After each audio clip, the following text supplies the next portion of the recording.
The hunger had become such a constant companion that Beatrice Greyson barely noticed it anymore, though her trembling hands betrayed her as she held up a bruised potato to the vendor, hoping he might accept the 3 pennies clutched in her other palm. The late afternoon sun beat down on Hecla, Montana's dusty market square in the summer of 1882, and she could feel the sweat trickling down her back beneath her faded cotton dress, the same dress she had been wearing for 3 weeks straight because it was the only one without holes large enough to be indecent. The vendor, a thick-necked man with tobacco-stained teeth, looked at her offering with undisguised contempt. "That ain't enough for nothing but these here rotten onions, Griaya," he said, pushing forward 3 onions that were more black than white, their papery skins peeling away to reveal the decay beneath. Beatrice's throat tightened, but she nodded, reaching for the onions with as much dignity as she could muster. She had eaten worse in the 6 months since her father died in the mine collapse that had killed 17 men and left twice as many families destitute. Her mother had followed him to the grave just 2 months later. The doctor said it was pneumonia, but Beatrice knew it was a broken heart, and the will to live that had simply evaporated like water on hot stone. "I will take them, thank you," she said quietly, her voice barely audible over the general din of the marketplace where housewives haggled over chickens and ranch hands loaded supplies onto wagons. "Hold on now," a deep voice said from behind her. And Beatrice turned to see a tall man in his mid-20s stepping forward, his hat shadowing eyes that she would later learn were the color of storm clouds over the mountains. He wore dusty riding clothes and a gun belt that sat easy on his hips, the well-worn leather speaking of long use rather than showmanship. The lady was looking at the potato, was she not? The vendor's expression changed immediately, his contempt melting into something approaching respect mixed with wariness. "Mr. Vance, I did not see you there." "Yes, sir, she was, but she has not got enough coin for it." "What else does she need?" the stranger asked, and Beatrice found herself staring up at him, confusion and something like panic rising in her chest. "Sir, I cannot accept charity," she began, but he held up a hand, not looking at her but keeping his attention fixed on the vendor. "I asked what else she needs. A body cannot live on 1 potato and certainly not on rotten onions." The vendor straightened, sensing a sale. "Well now, for a proper basket of provisions, I could do some good potatoes, carrots, a bit of salt pork, some beans, flour if she needs it for baking." "Fill her basket," the man said simply. "Fill it proper with good food, not the scraps you were trying to push on her." Beatrice's head spun. She opened her mouth to protest again, but the words would not come. She watched as if in a dream as the vendor, suddenly enthusiastic, began loading items into her nearly empty woven basket. Real potatoes, firm and clean, fresh carrots still with dirt clinging to them, a wrapped package of salt pork that actually smelled like meat instead of rot, a small sack of beans, another of flour, even a precious cone of sugar wrapped in brown paper. "Sir, this is too much," she finally managed, finding her voice though it came out hoarse and strained. "I do not know you, and I cannot repay this kindness." He looked at her then, really looked at her, and she saw something in those gray eyes that was not pity but something closer to recognition, as if he saw in her gaunt face and threadbare dress a story he already knew by heart. "Name is Lucas Vance," he said. "I work the Broken Arrow Ranch about 10 miles north of here, and you are not repaying anything because this is not a loan. Consider it a fortunate day, nothing more." "Beatrice Greyson," she whispered, because manners had been drilled into her since childhood, and even starvation could not quite erase them. "I thank you, but I do not understand why you would do this for a stranger." Lucas pulled coins from his pocket and counted them out to the vendor, who accepted them with an obsequiousness that made Beatrice's stomach turn. When the transaction was complete, Lucas picked up her now heavy basket as if it weighed nothing and gestured toward the edge of the market. "Walk with me a moment, Miss Greyson." She hesitated, every lesson her mother had ever taught her about propriety warring with the practical knowledge that this man had just bought her more food than she had seen in 2 months. Propriety lost.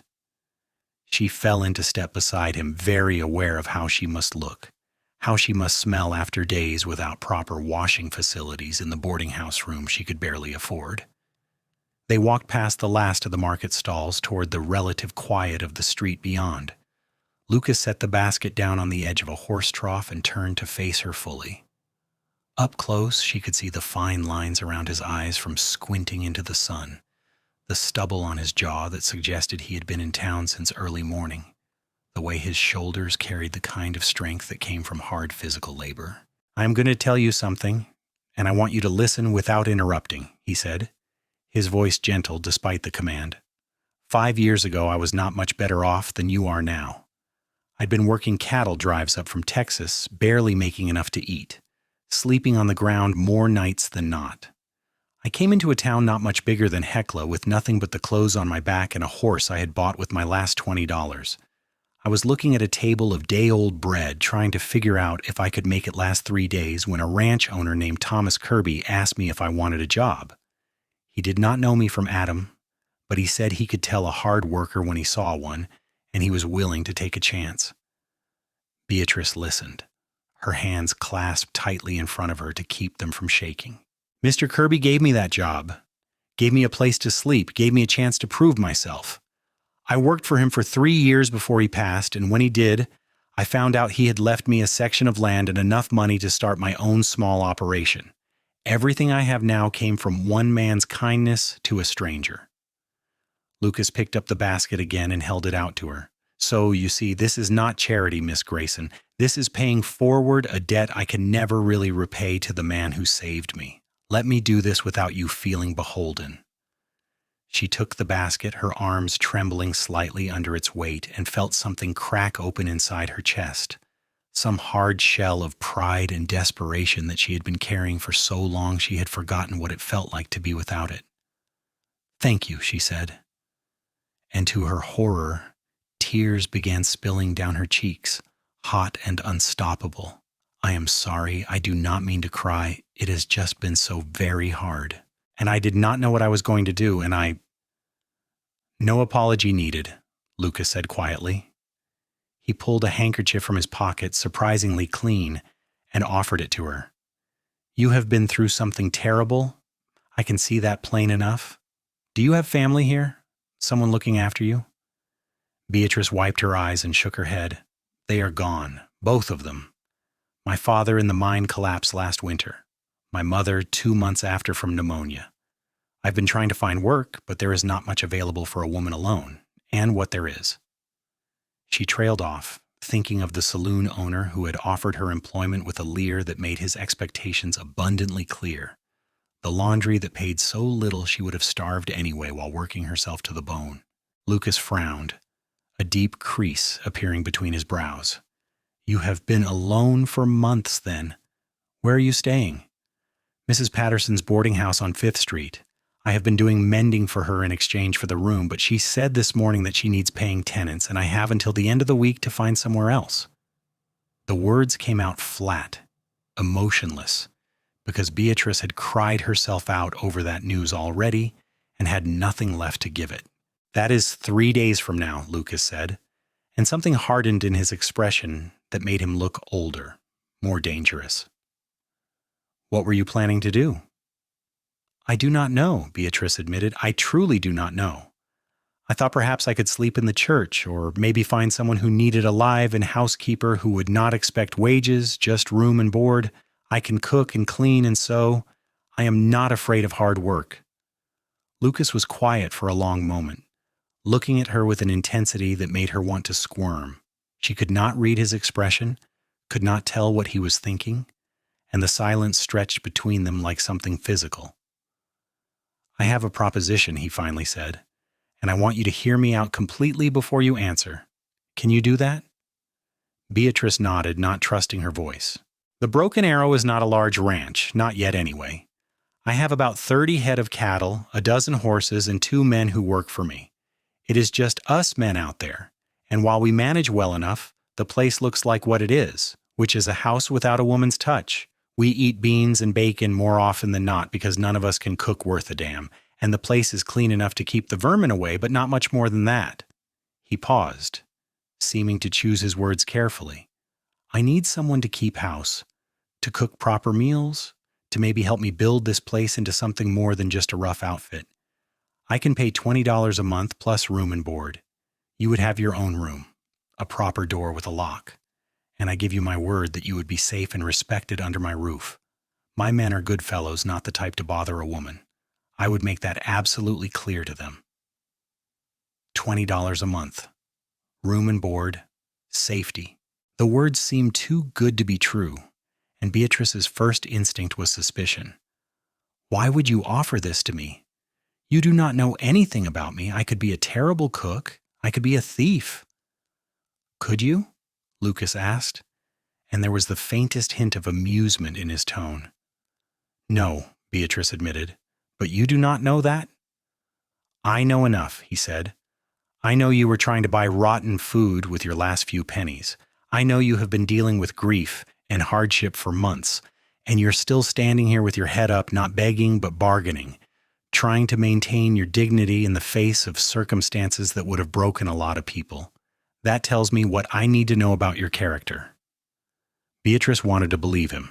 She wanted it so badly it physically hurt. But years of her mother's warnings about men and their expectations made her hesitate. What exactly would you expect from me, Mr. Vance? I need you to be plain. He met her eyes squarely. I would expect you to keep house and cook meals. I would expect honesty and hard work. I would not expect anything else.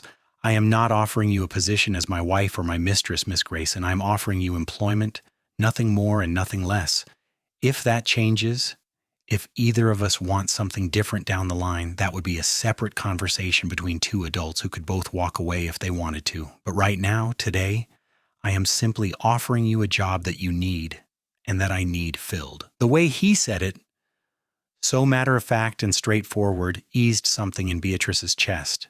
She studied his face, looking for any sign of deception or hidden intent, but all she saw was a tired man with kind eyes who was offering her a lifeline when she was drowning. When would you want me to start? She asked quietly. Can you be ready to leave tomorrow morning? I need to finish my business in town today and get supplies loaded, but I could collect you at first light. We could be at the ranch by mid-morning. Tomorrow. One more night in the boarding house, and then a completely new life.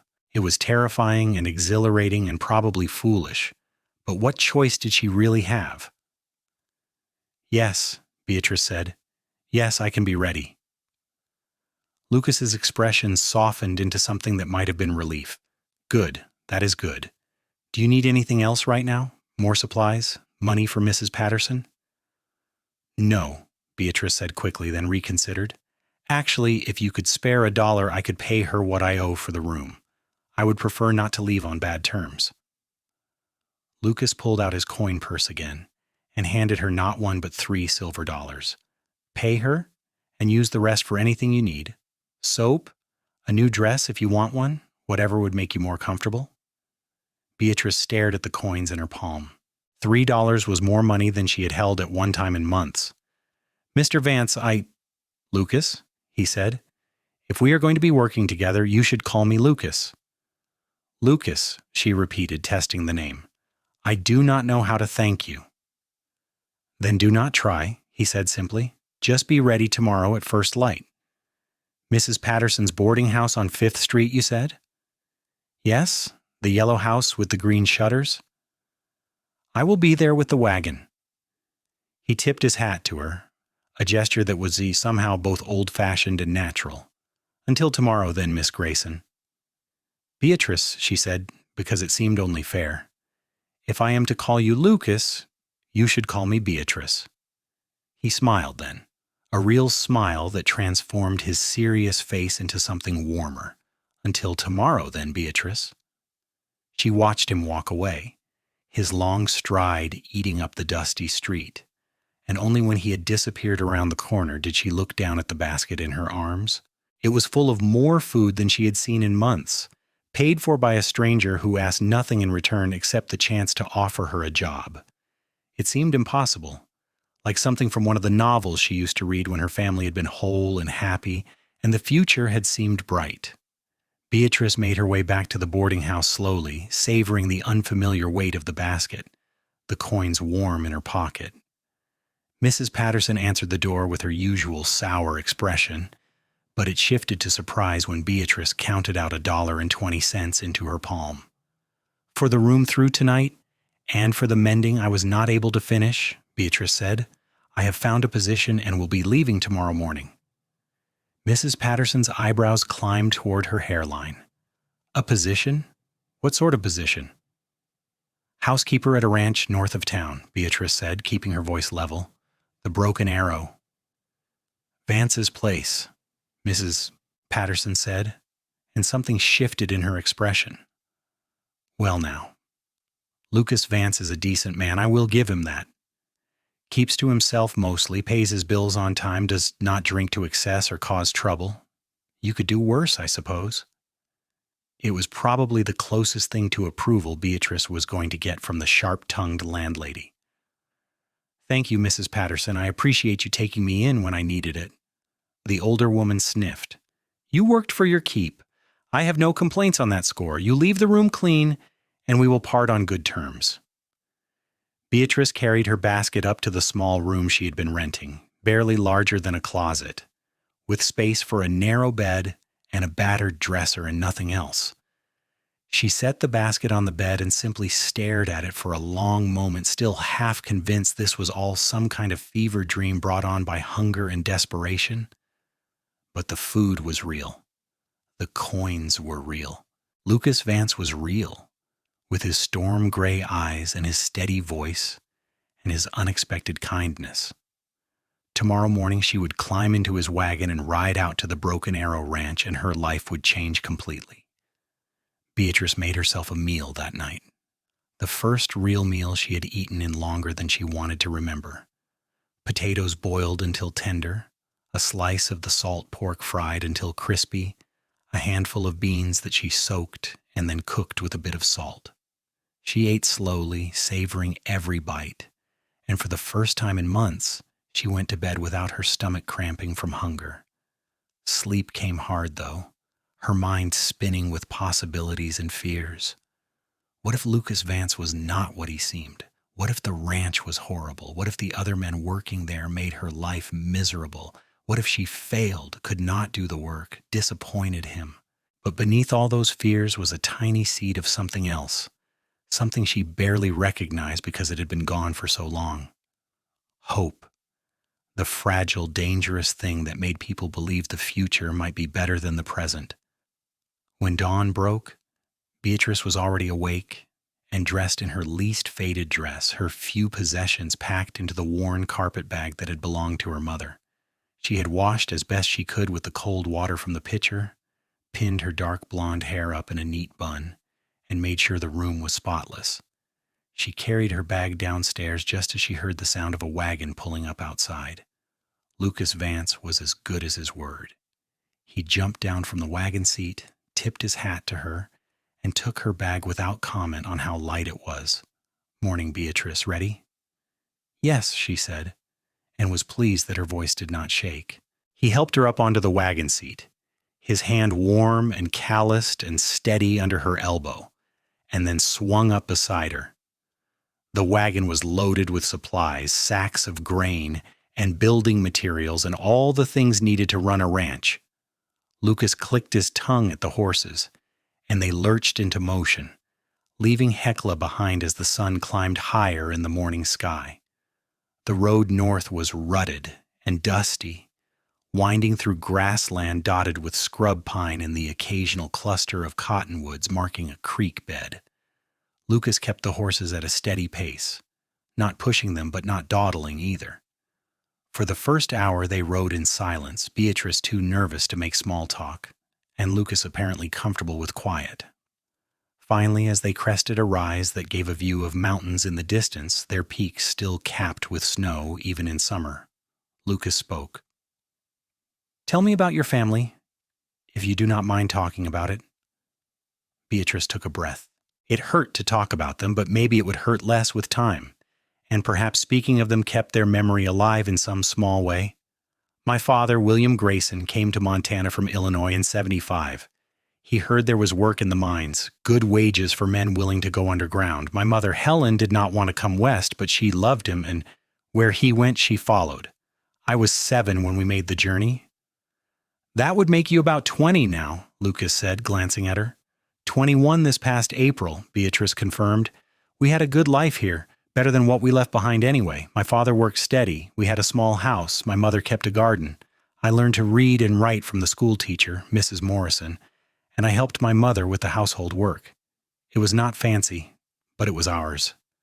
And then the mine collapse, Lucas said gently. January 15th, Beatrice said. The date burned into her memory. They told us there had been an accident, that part of the shaft had caved in.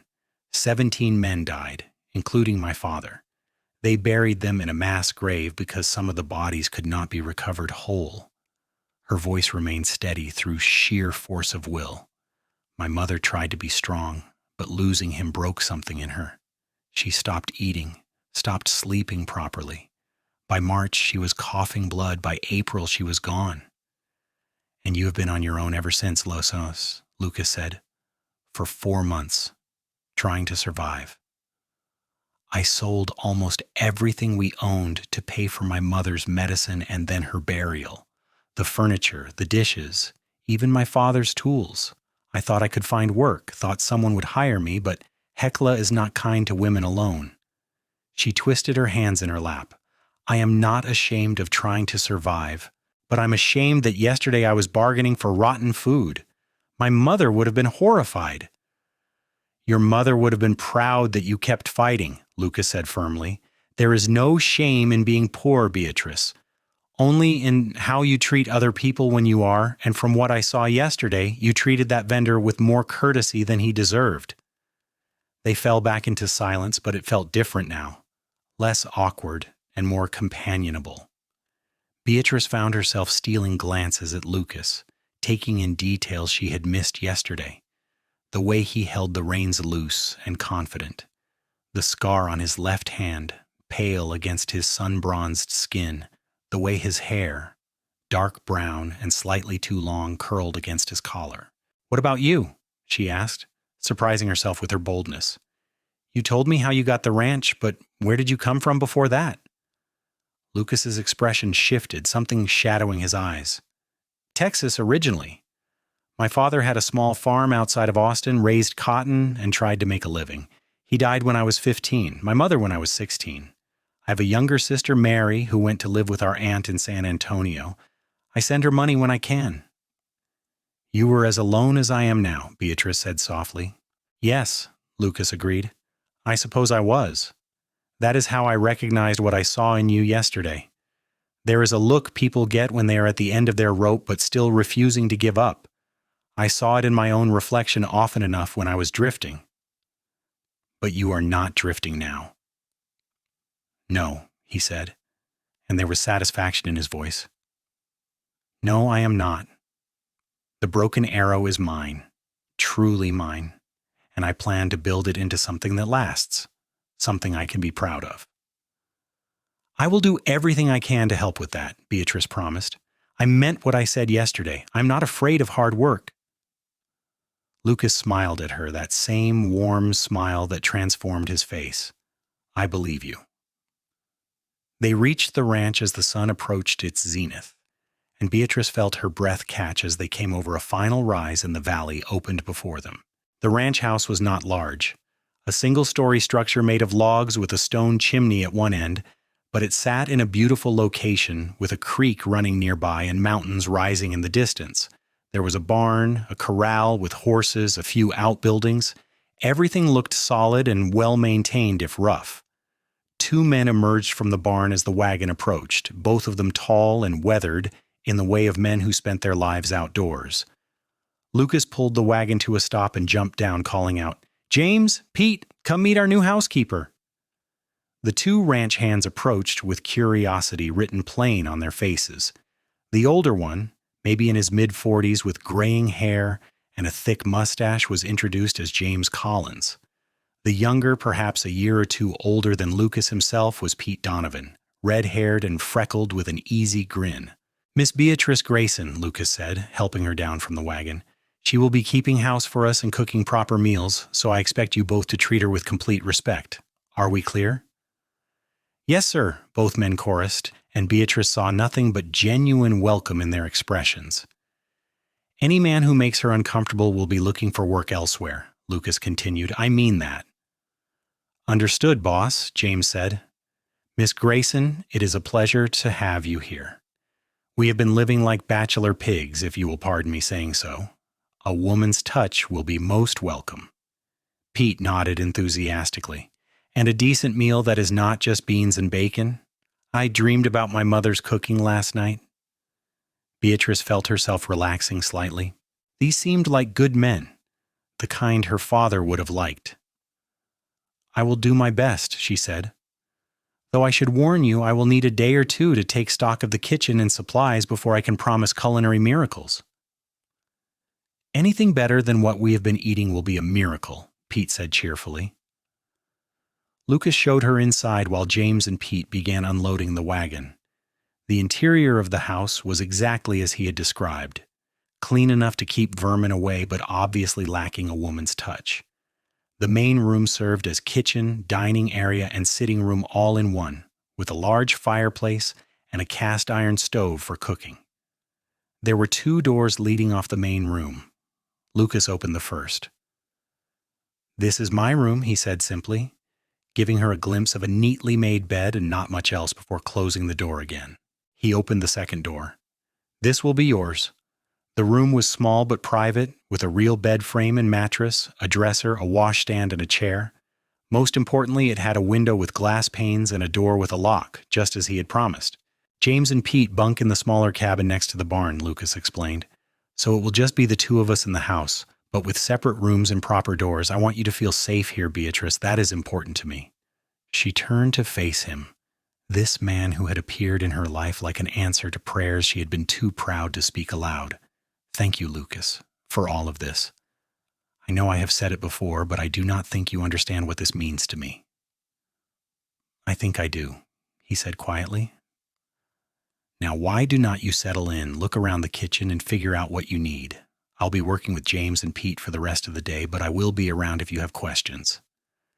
Beatrice spent the afternoon taking stock of her new domain. The kitchen was functional but sparse, with basic pots and pans, chipped dishes, and minimal supplies. She made a list of what she would need, everything from proper cooking utensils to dish towels to spices beyond salt and pepper. The pantry was stocked with staples, but nothing that showed any imagination. Flour, beans, bacon, dried beef, coffee, sugar. For dinner that first night, she made what she could with what was available. Biscuits from flour and lard, fried salt pork, beans cooked with a bit of bacon grease, and wild onions she found growing near the creek. It was simple food, but she served it hot and fresh as the 3 men washed up at the pump outside. They came to the table with damp hair and clean hands, and the looks on their faces when they saw actual biscuits made Beatrice want to laugh and cry at the same time. "Miss Greyson, you are an angel," Pete said reverently, reaching for a biscuit before Lucas could even sit down. "Wait for everyone to be seated," James chided, cuffing the younger man lightly on the back of the head. "Where are your manners?" They ate with enthusiasm, and the compliments they paid her cooking were so effusive that Beatrice felt embarrassed. It was just simple food, nothing fancy, but she supposed compared to what they had been eating, it probably tasted like a feast. After dinner, she shooed them out of the kitchen and cleaned up, washing dishes and banking the fire in the stove. Through the window, she could see Lucas and his men sitting on the porch, smoking and talking in low voices. She wondered what they were saying, if they were talking about her, but she was too tired to worry about it much. When she finally retreated to her room and closed the door, locking it more out of habit than fear, she sat on the edge of the bed and let herself feel the full weight of everything that had happened in the last day and a half. She had gone from bargaining for rotten food to having a job, a room, safety, and the promise of $20 a month. It felt impossible. It felt like a dream.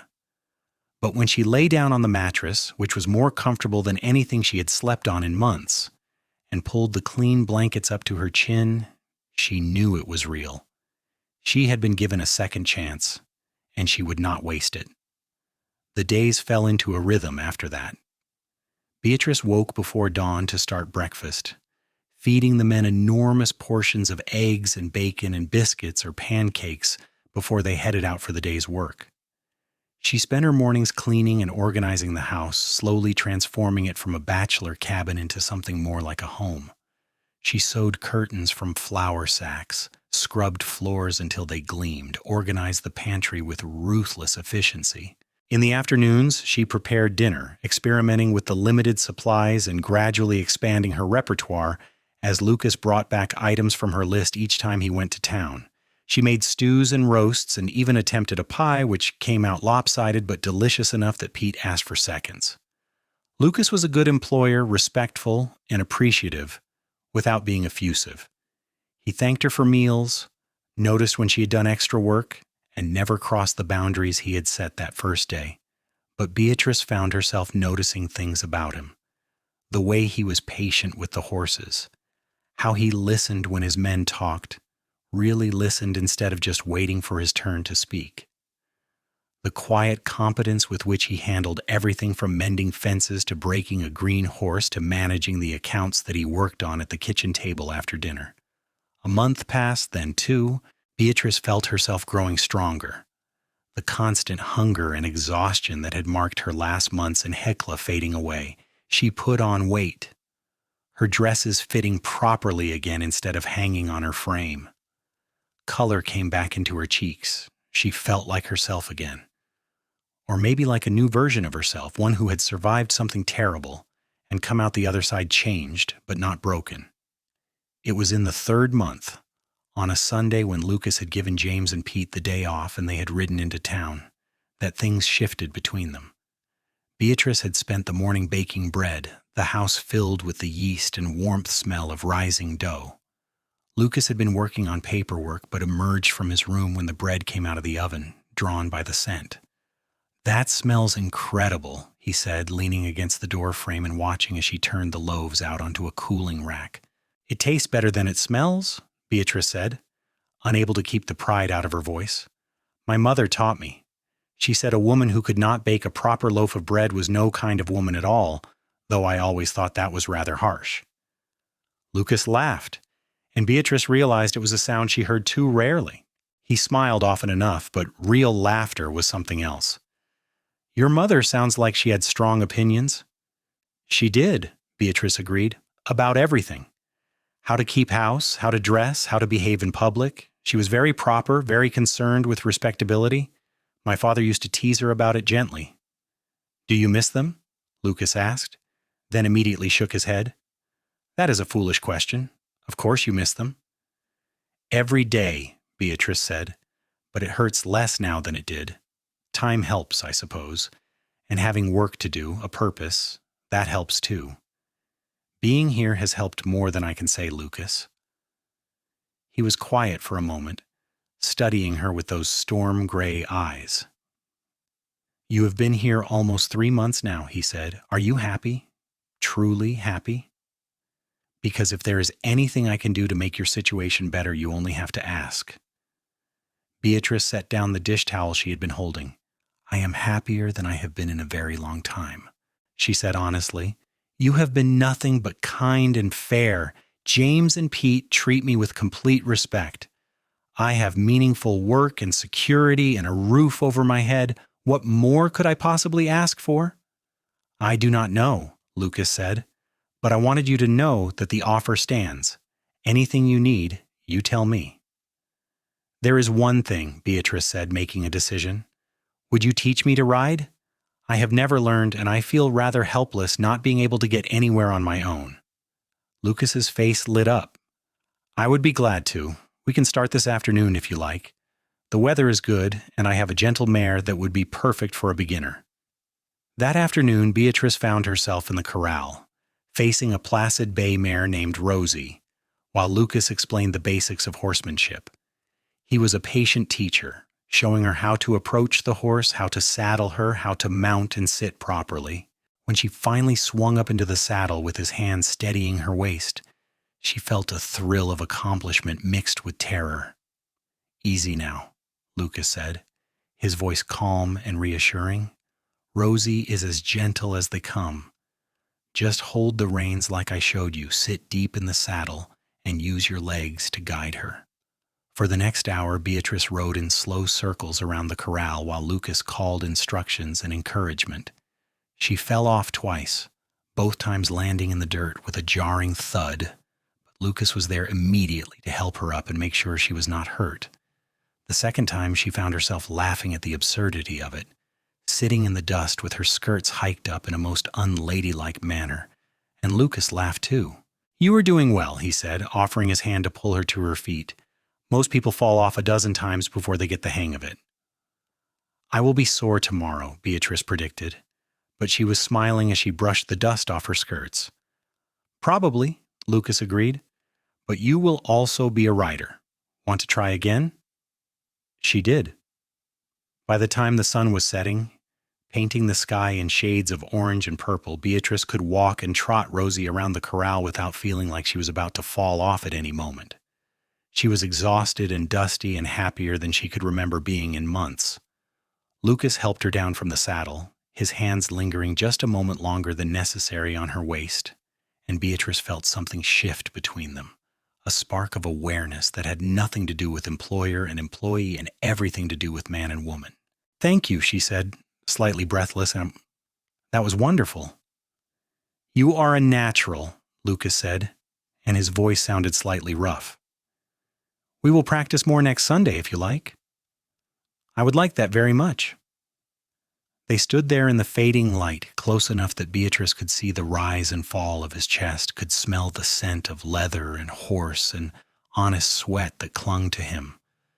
For a moment she thought he might kiss her, and for a moment she wanted him to with an intensity that surprised her. But Lucas stepped back, putting proper distance between them. "I should tend to Rosie," he said. "You go on inside and rest. You earned it." Beatrice nodded and made herself walk toward the house, feeling his eyes on her back the whole way. That night, lying in her bed, she admitted to herself what she had been trying not to acknowledge for weeks. She was falling in love with Lucas Vance. It was foolish and dangerous and complicated, but it was also undeniably true. She loved the way he treated his animals with gentleness, the way he spoke to his men with respect, the way he had given her a chance when she had been at her lowest point. She loved his quiet strength, his rare laughter, the way his whole face softened when he smiled at her. But loving him and doing anything about it were two different things. He was her employer. He had made it clear that their arrangement was professional. He had given her safety and security, and she would not risk that by making things awkward with unwanted romantic advances. So Beatrice kept her feelings to herself, carefully locked away where they could not cause trouble. She continued to keep house, to cook meals, to learn to ride on Sunday afternoons. She watched summer fade into autumn, watched the leaves turn gold and red in the cottonwoods along the creek, watched the first snow dust the mountain peaks. October brought roundup time, and the ranch became a hive of activity. Lucas hired on extra hands temporarily, and Beatrice found herself cooking for 8 men instead of 3. She was up before dawn and working until after dark, preparing enormous meals and packing lunches for the men to take with them. It was exhausting work, but she loved feeling useful, loved hearing the men praise her cooking and thank her for her efforts. Lucas was gone from dawn until well after dark most days, working himself as hard as he worked his men. He came in each night dirty and exhausted, and Beatrice made sure to have hot water ready for washing and a warm meal waiting. She told herself she would do the same for any employer, but she knew it was a lie. She did it because she loved him, because she wanted to take care of him, because seeing him worn down and tired made something ache in her chest. One night in late October, Lucas came in later than usual. The extra hands had already eaten and gone to their temporary quarters in the barn loft. James and Pete had eaten and retreated to their cabin. Beatrice had been waiting, keeping Lucas's dinner warm, fighting to stay awake. When he finally came through the door, he looked ready to drop. His clothes were filthy. There was a cut on his forehead that had bled and then clotted, and he was limping slightly. "Lucas, what happened?" Beatrice asked, rushing to him. "Nothing serious," he said, his voice hoarse with exhaustion. got kicked by a stubborn bull. I am fine. You're not fine. Sit down right now.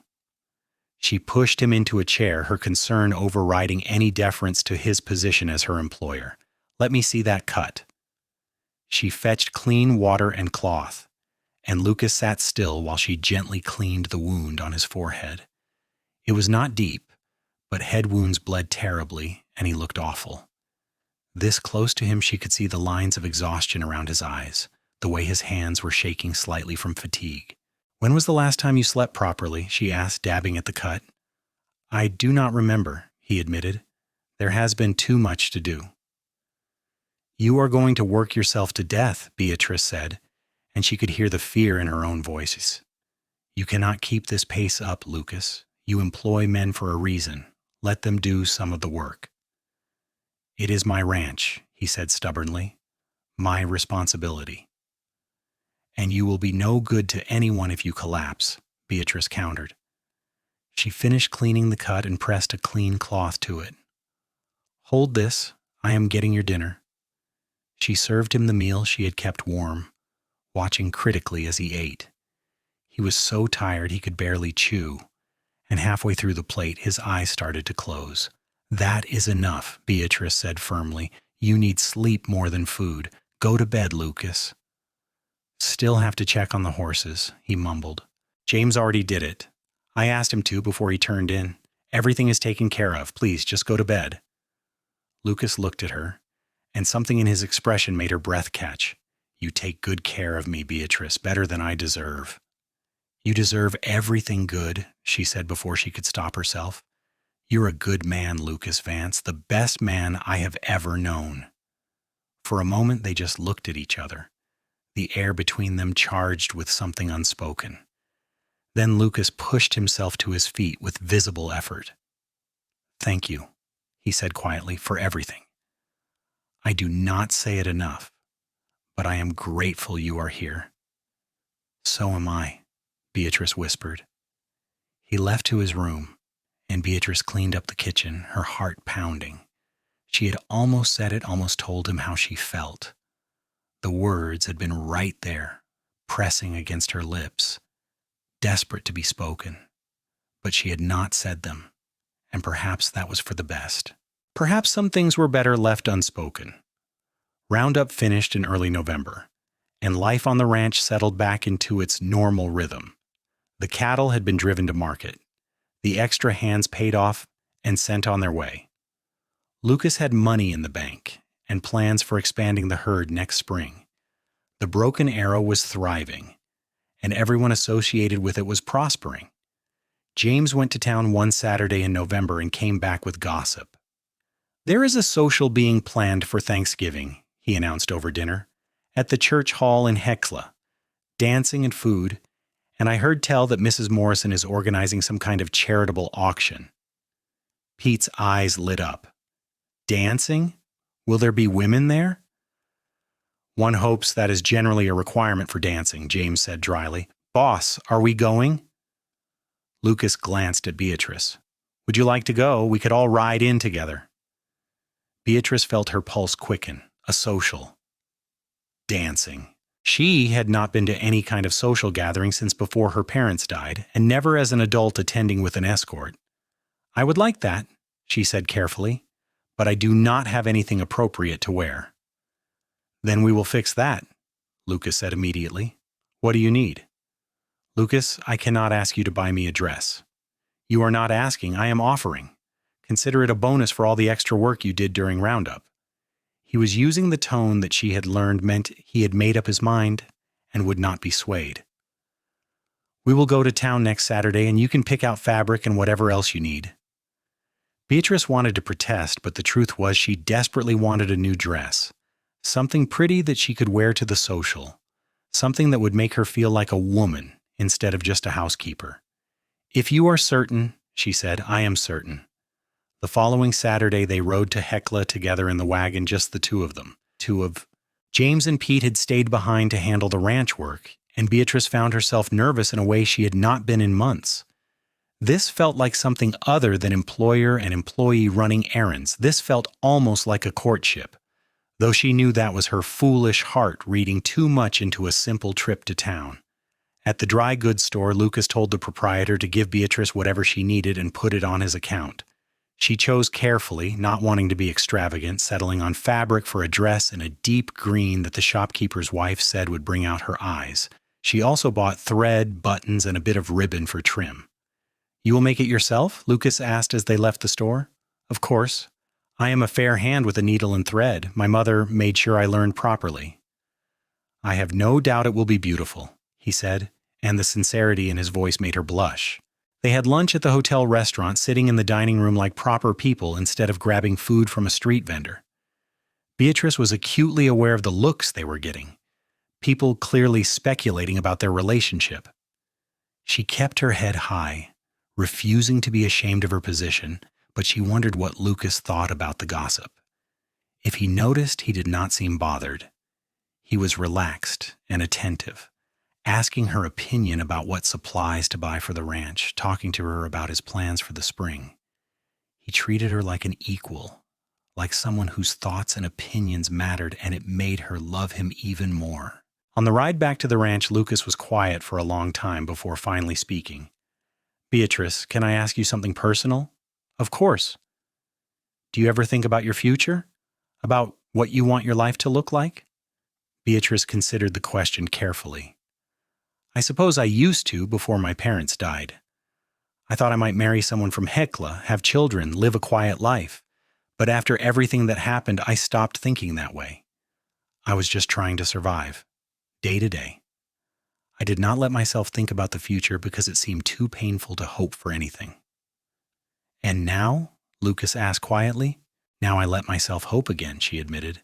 "I think about staying at the Broken Arrow, about being part of building something that lasts. I think about having a real home, a place where I belong."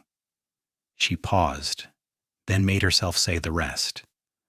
"I think about being loved again, about having a family someday, but I do not let myself dwell on it too much. Hope can be a dangerous thing."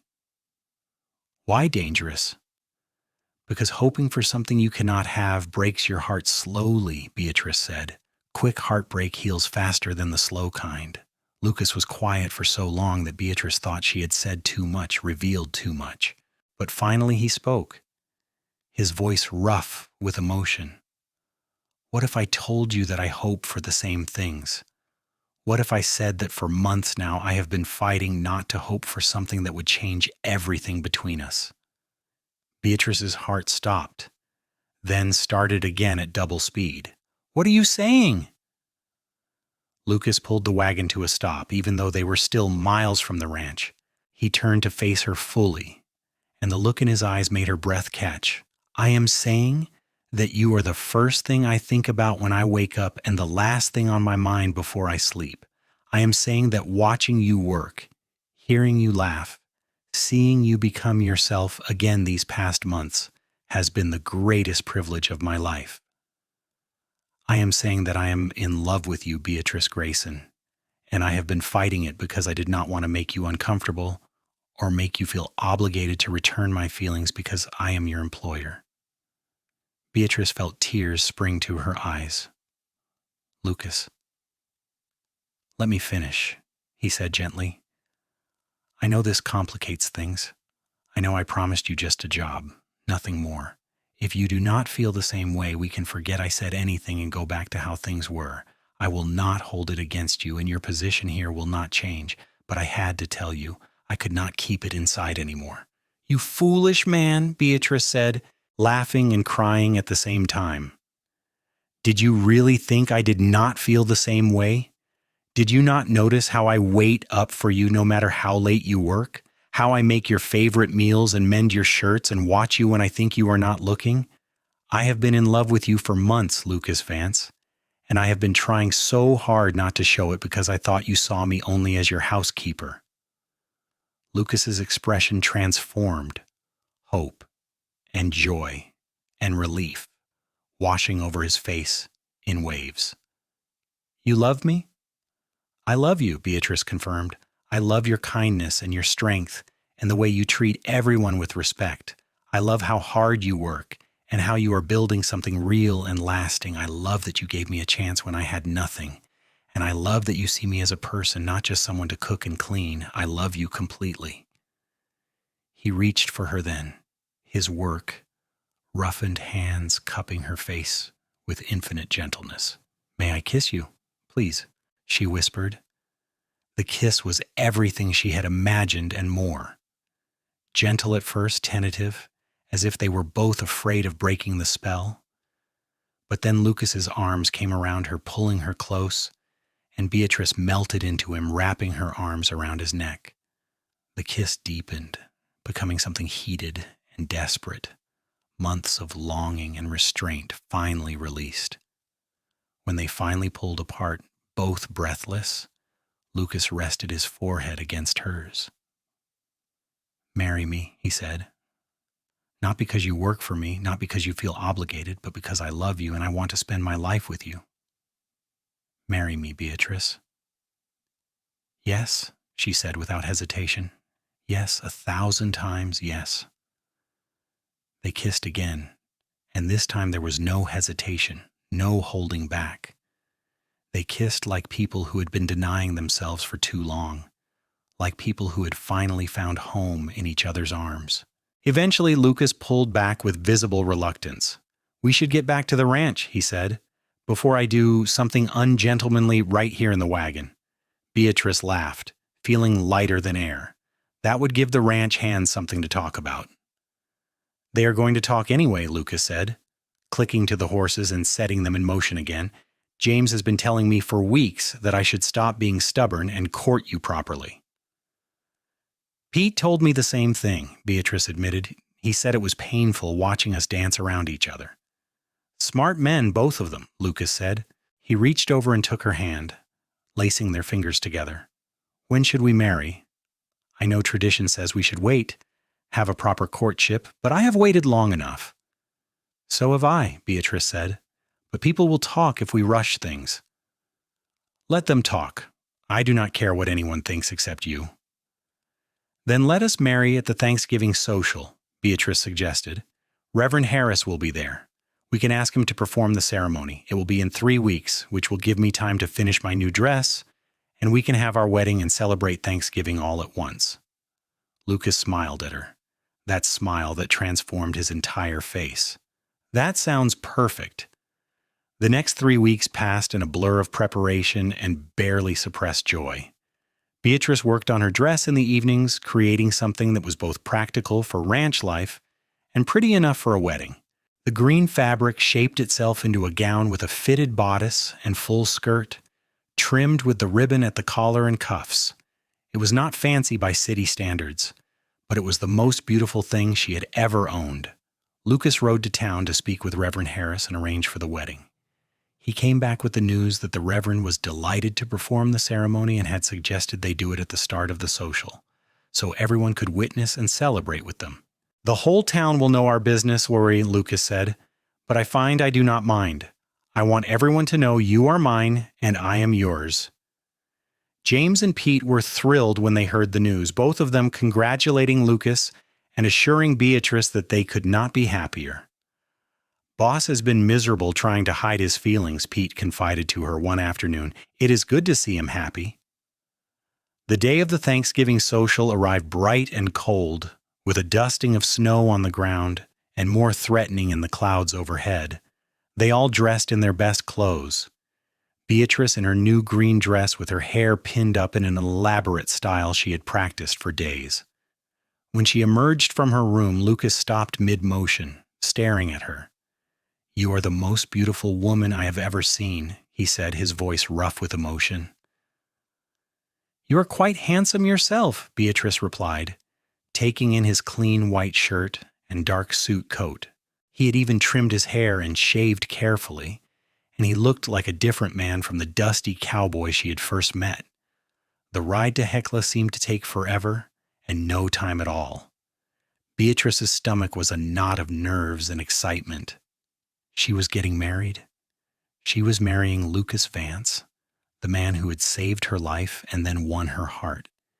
It seemed impossible, but here they were pulling up outside the church hall with its windows glowing warmly in the gathering dusk.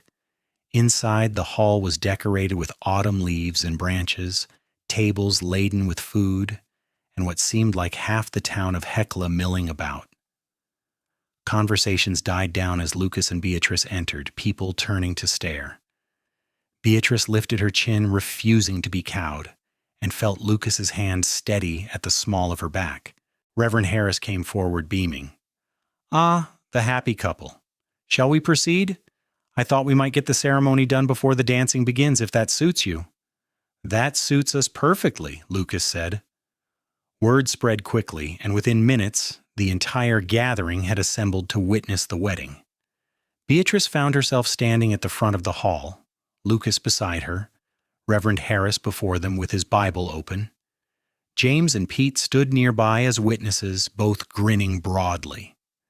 The ceremony was simple and traditional. Beatrice barely heard the words, too focused on Lucas's face, on the way he was looking at her as if she was the only person in the world. When the Reverend asked if he took her to be his lawfully wedded wife, Lucas's "I do" rang out clear and firm. When it was her turn, Beatrice's voice shook slightly, but her answer was no less certain. "I now pronounce you man and wife. You may kiss your bride." Lucas cupped her face in his hands and kissed her gently, sweetly, in front of the entire assembly. Applause broke out, people cheering and calling congratulations. When they pulled apart, Beatrice was laughing and crying at the same time, so overwhelmed with happiness she could barely think straight. The rest of the evening was a whirl of well wishes and celebration. They shared the first dance, Lucas guiding her through the steps with surprising grace. They ate food that other people had prepared, accepted gifts from neighbors, thanked what felt like every person in town for their congratulations. Mrs. Morrison, the school teacher who had taught Beatrice to read all those years ago, pulled her aside at one point. "I am so happy to see you doing well, dear," she said. "After your parents passed, I worried about you terribly, but you have clearly landed on your feet, and with such a good man. Your mother would be so proud." Those words meant more to Beatrice than almost anything else that night. She hugged the older woman, whispering her thanks, and felt another piece of her broken heart mend. As the evening wore on and the dancing continued, Lucas leaned down to whisper in her ear, "How much longer do we have to stay before we can politely leave?" Beatrice laughed. "Are you so eager to leave our own wedding celebration?" "I am eager to be alone with my wife," he said, and the heat in his voice made her shiver. "I have been patient for months, Beatrice. I do not want to be patient anymore." She met his eyes and saw her own desire reflected there. "Then let us say our goodbyes." They made their excuses, thanking Reverend Harris and the organizers, accepting final congratulations from James and Pete, who would stay in town for the night and ride back to the ranch in the morning. Then they were in the wagon, driving through the cold November night, sitting close together for warmth and simply because they could. The ranch had never looked so welcoming. Lucas helped Beatrice down from the wagon and then, without warning, swept her up into his arms. "Lucas, what are you doing?" She laughed. "Carrying my bride over the threshold," he said, kicking the door open and carrying her inside. "It is traditional." He set her down gently in the main room, and suddenly they were alone, truly alone, as husband and wife. The nervousness Beatrice had been holding at bay came rushing back. She loved Lucas, trusted him completely, but this was still new territory, still slightly frightening. Lucas seemed to sense her uncertainty. He took her hands in his, raised them to his lips, and kissed her knuckles gently. "We do not have to rush anything," he said quietly. "This is our wedding night, but more importantly, this is the first night of the rest of our lives together. We have all the time in the world." Beatrice felt the tension ease out of her shoulders. This was Lucas, her Lucas, who had been nothing but kind and patient since the day they met. "I am not afraid," she said, "not with you." "Good," he said, and kissed her, slow and deep and thorough, his hands coming up to cradle her face, "because I am going to spend the rest of my life making sure you never have reason to be afraid again." They moved to his room, their room now, and Beatrice let herself fall into the warmth and wonder of being loved completely by a good man.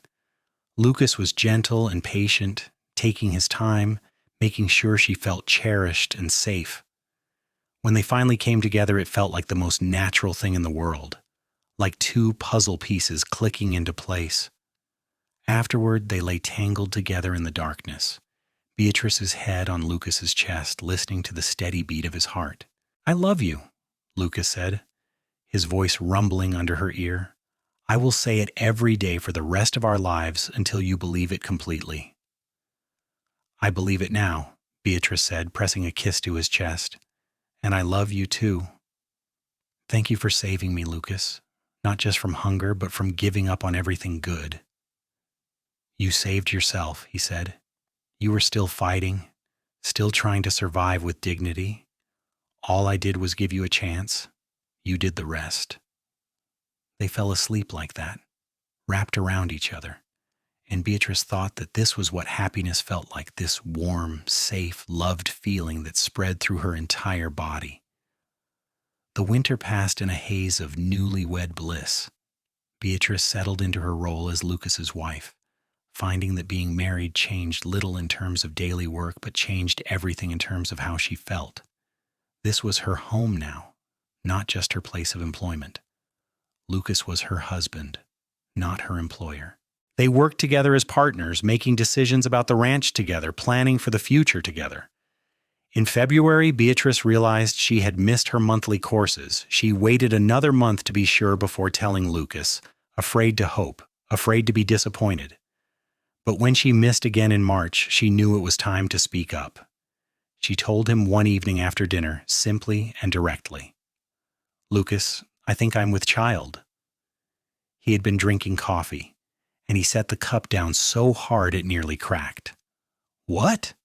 Are you certain?" "As certain as I can be without seeing a doctor. I have missed 2 months now, and I feel different. Tired in the morning, sensitive to smells, all the things my mother told me to expect." Lucas was around the table in an instant, pulling her to her feet and into his arms. "A baby," he said, wonder in his voice. "We are going to have a baby." "Are you happy?" Beatrice asked, suddenly uncertain. They had never discussed children, had never talked about whether he wanted them. "Happy? Beatrice, I am overjoyed. I am terrified and thrilled and amazed all at once." He pulled back to look at her face. "How do you feel? Are you well? Do you need anything?" She laughed at his sudden protectiveness. "I am well. Just tired and a bit queasy in the mornings. But Lucas, we should see a doctor to be sure, and to make sure everything is as it should be." "We will go to town tomorrow," Lucas said immediately. "First thing. We will see Dr. Matheson and make sure you and the baby are healthy." Dr. Matheson confirmed what Beatrice already knew. She was about 3 months along, he estimated, which meant the baby would arrive in early October. He pronounced her healthy, gave her instructions about rest and nutrition, and charged them $2 for the consultation. As they left the doctor's office, Lucas took her hand. "October," he said. "We will have a baby in October." "Yes," Beatrice agreed, feeling the reality of it sink in. "We are going to be parents, Lucas." "Best news I have ever received," he said, and kissed her right there on the street, not caring who saw. The pregnancy progressed smoothly. Beatrice continued to work around the ranch, though Lucas became comically overprotective, trying to prevent her from doing anything he deemed strenuous. She had to put her foot down when he suggested she stop cooking entirely. "I am pregnant, not ill," she said firmly. "I can still do my work, Lucas. I will tell you if I need to rest." James and Pete were delighted by the news, both of them treating Beatrice like she was made of glass. She appreciated their concern, but found it amusing how nervous the men became around her as her belly grew. Summer arrived, hot and dry, and Beatrice bloomed like one of the wildflowers in the meadows. Her body changed, her belly swelling with their child, and Lucas seemed fascinated by every transformation. He loved to rest his hand on her stomach, feeling the baby kick and move. "He is strong," Lucas would say. "Or she," Beatrice would correct. "We do not know yet." "Either way, strong and healthy," Lucas said. "That is what matters." In early October, a week before her due date, Beatrice woke in the middle of the night with pains in her lower back. She lay still for a while, timing them before shaking Lucas awake. "It is time," she said calmly. "The baby is coming." Lucas shot out of bed like he had been launched. "Now? The baby is coming now? What do I do? Should I get the doctor? Should I boil water? I have heard people say to boil water, but I do not know why." Despite the pain, Beatrice laughed. "Send Pete to town for Dr. Matheson and the midwife, Mrs. Cooper. Then you can boil water if it makes you feel useful. And Lucas, try to stay calm. Women have been having babies since the beginning of time. I will be fine." Lucas did as she instructed, sending Pete off at a gallop while he paced and fretted. Mrs. Cooper arrived first, an efficient older woman who had delivered half the babies in Hecla. She examined Beatrice, declared that everything looked normal, and settled in to wait. Dr. Matheson arrived an hour later and concurred with the midwife's assessment. "First babies take their time, he said. "Could be hours yet. Try to rest between the pains." Lucas refused to leave Beatrice's side, holding her hand through each contraction, wiping her forehead with a cool cloth, whispering encouragement. As the hours passed and the pains grew stronger, Beatrice found herself grateful beyond words for his steady presence. It was late afternoon when Mrs. Cooper declared it was time to push. Beatrice bore down with every contraction, exhausted and in pain, but determined. Lucas stayed with her through it all, letting her crush his hand, telling her how strong she was, how proud of her he was. And then, with one final push, their baby entered the world, announcing his presence with a lusty wail. "It is a boy," Mrs. Cooper announced, holding up the squalling infant, "a fine, healthy boy." Beatrice collapsed back against the pillows, exhausted and elated. Lucas was staring at their son with an expression of complete awe, tears streaming down his face. "A son," he whispered. "We have a son." Mrs. Cooper cleaned the baby and wrapped him in a blanket before placing him in Beatrice's arms. She looked down at the tiny, perfect face, at the shock of dark hair and the little fists waving in the air, and felt her heart expand in ways she had not known were possible. "Hello, little one," she whispered. "Welcome to the world." Lucas sat on the edge of the bed, one arm around Beatrice, one finger caught in their son's tiny fist. "He is perfect," he said. "You are perfect. Thank you, Beatrice. Thank you for giving me this."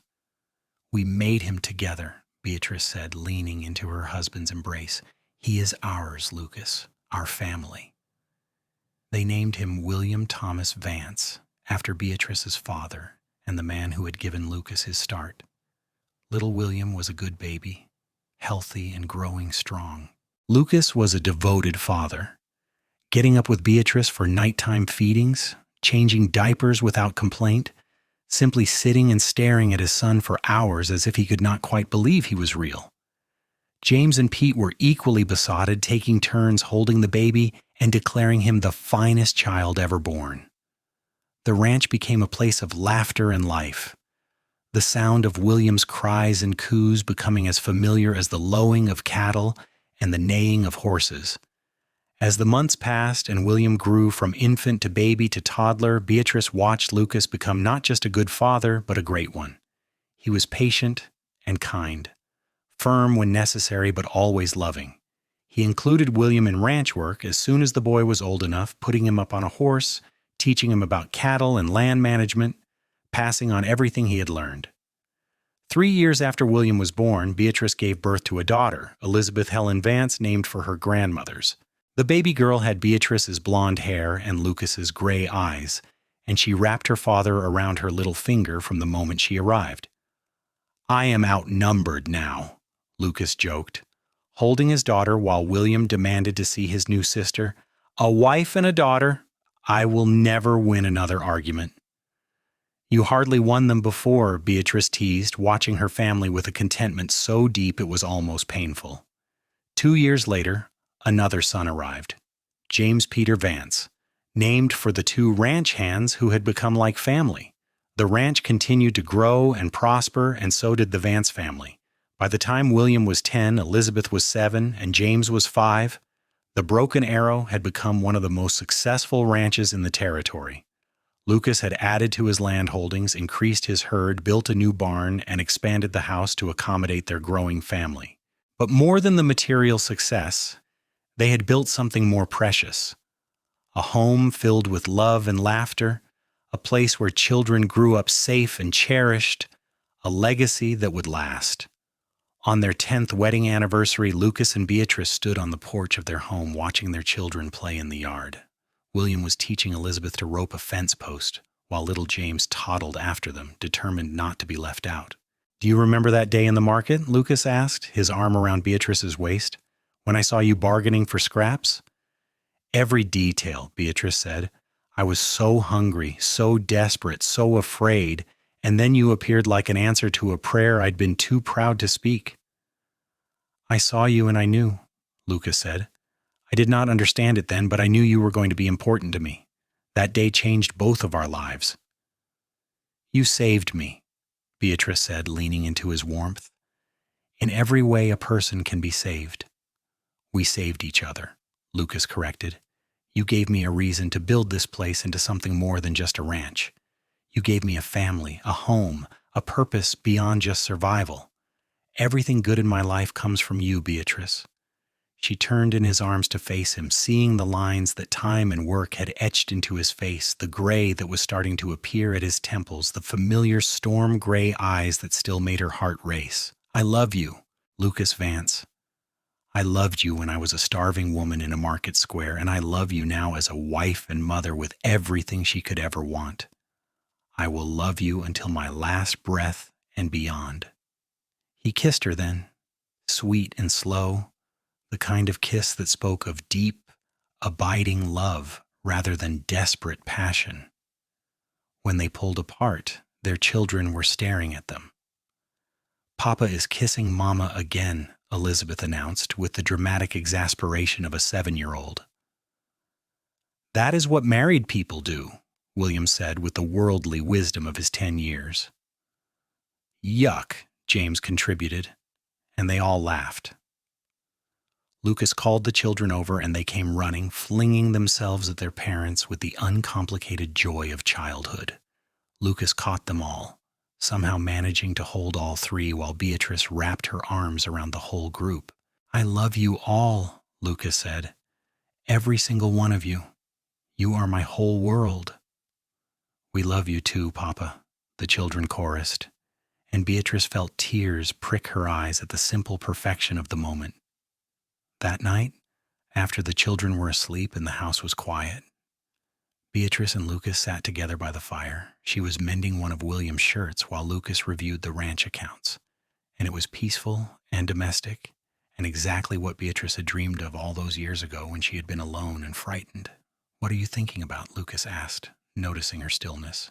"About how far we have come," Beatrice said. "About how that terrible day in the market led to all of this.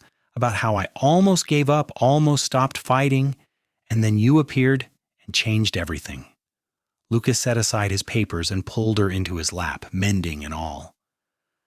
"I think about that day too," he said, "about how close I came to just riding past, minding my own business, about how different my life would be if I had not stopped, had not seen you trying so hard to maintain your dignity in the face of impossible circumstances. Fate," Beatrice said, "or luck, or divine intervention. Whatever it was, I'm grateful for it every single day." "So am I," Lucas said, kissing her temple. "So am I, my love. So am I." The years continued to pass, bringing their share of challenges and triumphs. Droughts and harsh winters tested the ranch. Cattle got sick. Horses went lame. William broke his arm, falling from a fence. Elizabeth developed a fever that had them terrified for 3 days before it broke. James decided at age 8 that he wanted to be a doctor instead of a rancher, which surprised everyone, but made his parents proud. Through it all, Lucas and Beatrice faced everything together, their love deepening with each passing year. They watched their children grow, celebrated their successes, comforted them through their failures, They added to the ranch, bringing on more hands as the operation expanded, building a legacy that would outlast them both. When William turned 18, Lucas signed over a portion of the ranch to him, making him a partner in the business.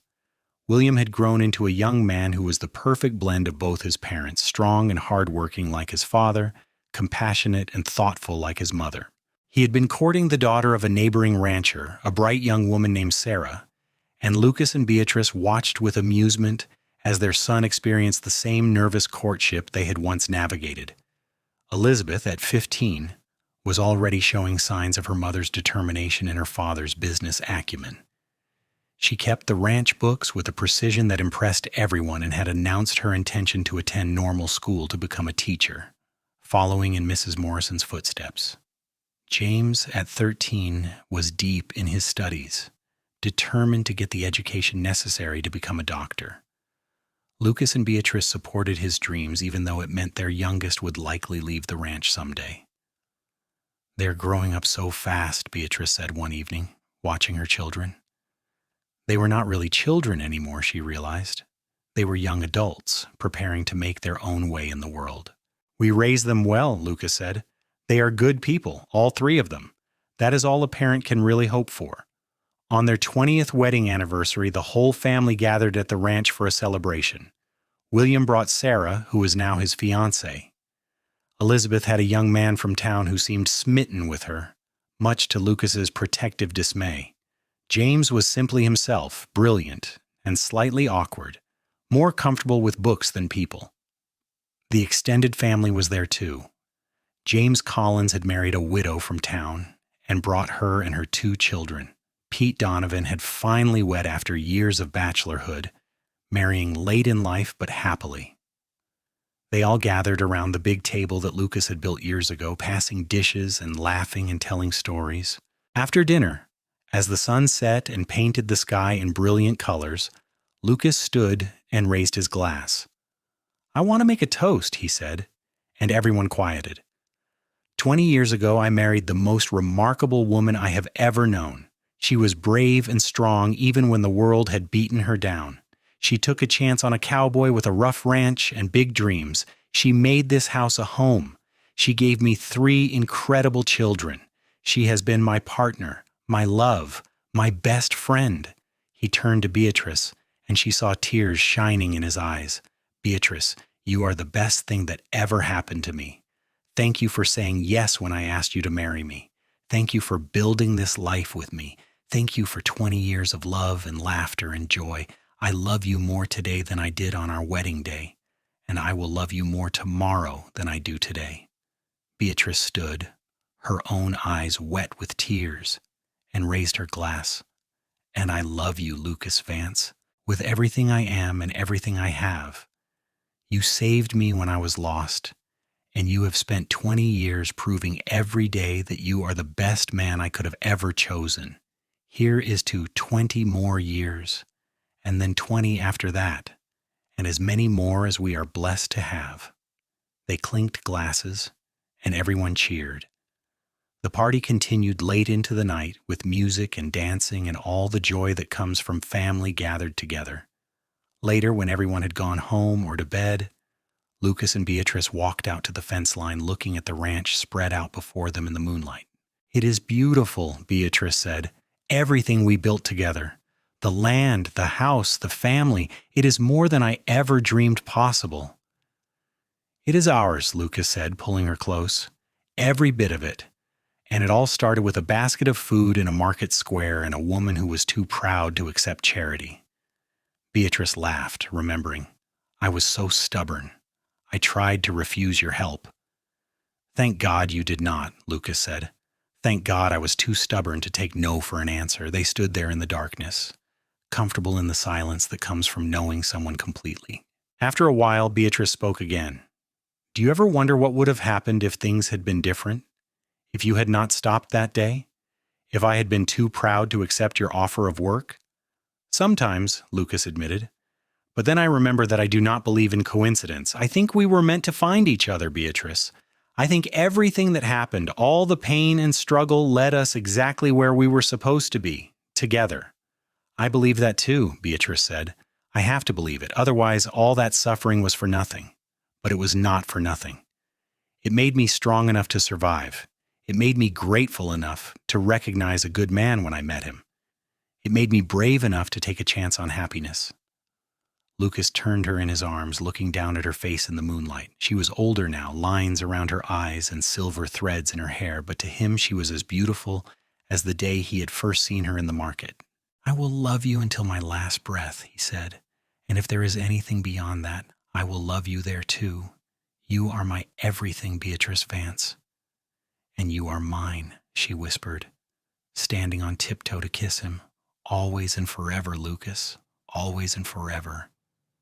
They walked back to the house hand in hand, their children grown and sleeping under their roof, their ranch thriving around them, their love as strong as it had been the day they married in that church hall 20 years before. They had built something lasting, something beautiful, something that would endure long after they were gone.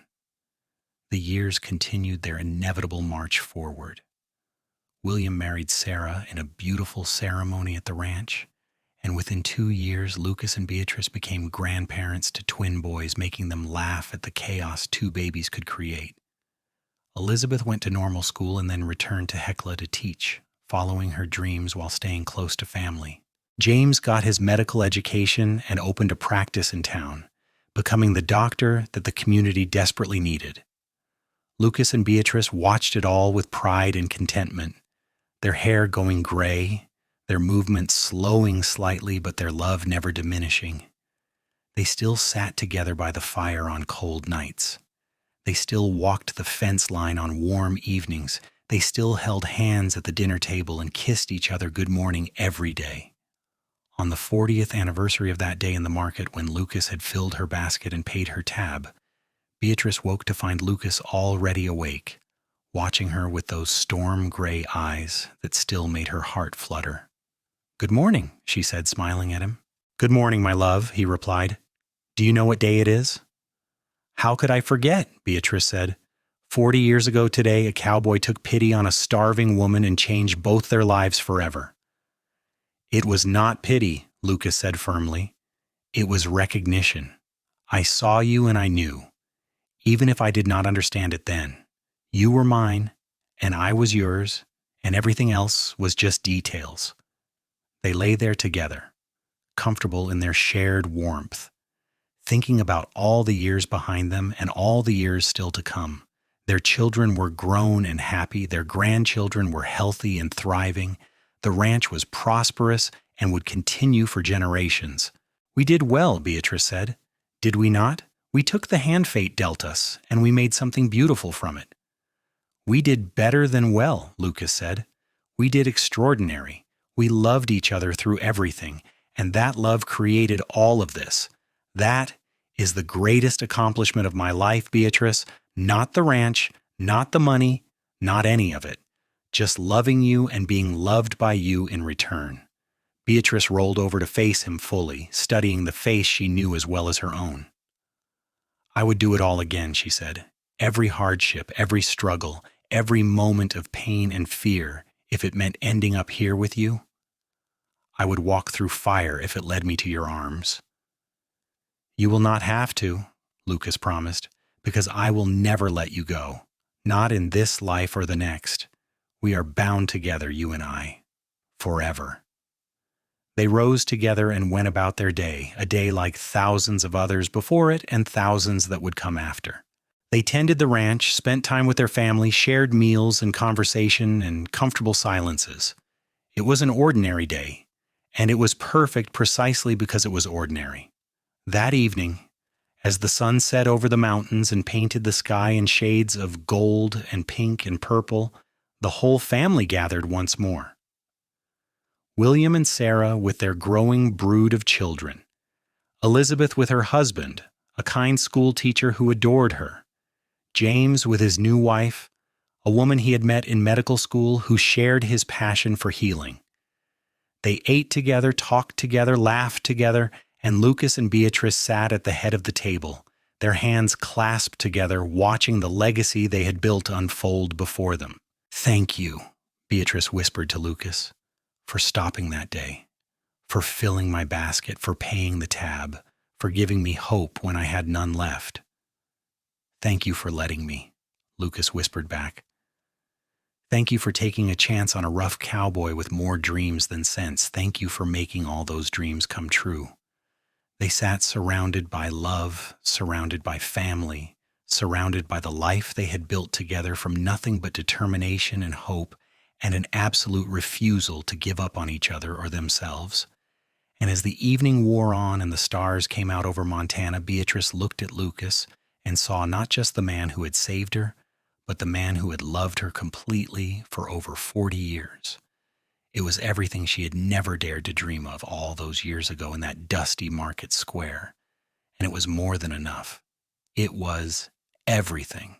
Their story was not one of grand gestures or dramatic rescues, though it had started with an act of kindness that changed 2 lives forever.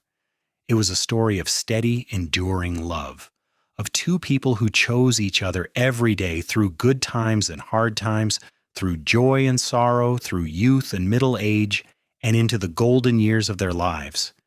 It was a story that would be told and retold in their family for generations to come, about how a cowboy found a woman bargaining for scraps at the market, filled her basket, and paid the tab, and in doing so found the other half of his soul.